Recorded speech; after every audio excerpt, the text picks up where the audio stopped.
probably one of the most ridiculous stories that I've heard today. People are asking, is Eli recruiting Jamar Chase to the Giants? So, first off, if you're unaware, Jamar Chase had literally the best year of all receivers in the NFL this past year. 127 receptions, 1,708 receiving yards, 17 touchdowns. Literally led receivers in all three categories. The receiving triple crown, if you will, there. Which of course means he's gonna have to retire and be studded now to create brand new receivers based on horse racing rules. But Yeah. just like Tyreek Hill, basically, you know. Stuff like that, yeah. Now.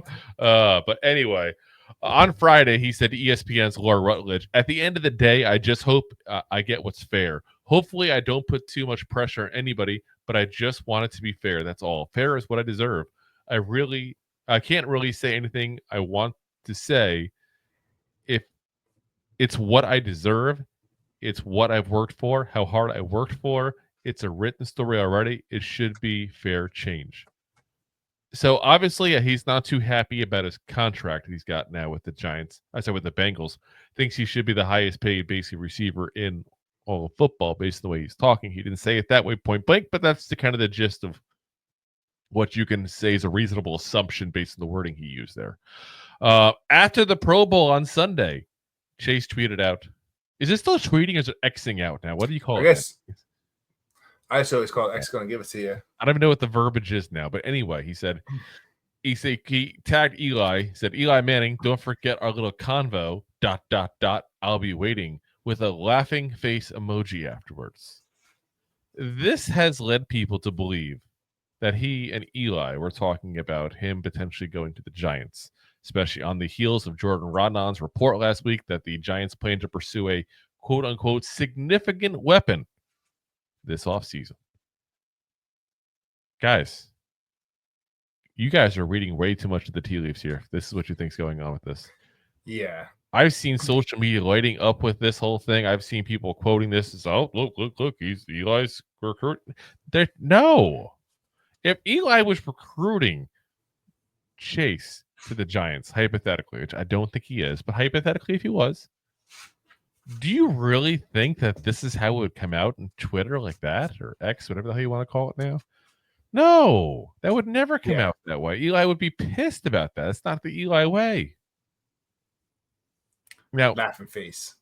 Do I think that something's going to happen with Chase this offseason? Well, it depends on what the Bengals do with Tee Higgins, but I think, it's either they keep Tee Higgins and they just ride out Jamar Chase chain for a little bit there and he gets a little more upset as things go on, or they let go Higgins and let him just go elsewhere this offseason because he's going to command about $32 million last I heard.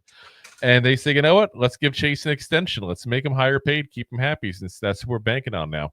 I don't know who the significant weapon is that Jordan Rodnon is talking about. I don't even know if Jordan Rodnon knows who this is. Let's be very frank. He could have just been said exactly that, a significant weapon. Significant weapon is all in the eye of the beholder.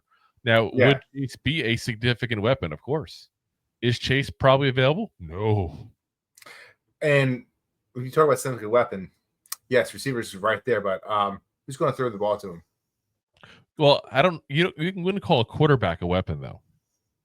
That's not the weapon. Weapons is like receiver, tight end, running back, usually. If only we had a wide receiver. Wouldn't it be great to have oh, wait a minute. We already have one. Oh, yeah.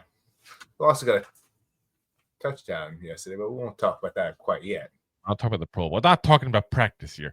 But I'm saying, I don't see the fit. I don't think you can put another big name wide receiver with Malik Nabers. I think that's asking for trouble, especially in this offense the way it is. Now, if you get a dynamic offense going and you want to try to spread the ball out and go for a second one, then sure. But with this crazy, horrible pedestrian offense, you want to try to get a second top flight receiver that's going to demand the ball? Yeah, you can barely get the ball to the first one. Seriously, that's going to cause issues left and right. So, yeah, like I said, I think everybody's kind of grasping at straws here. And I get it. You're all excited for the offseason. You all want to try to hope for something major, and that'd be something major. But yeah, I don't think it's going to be that major.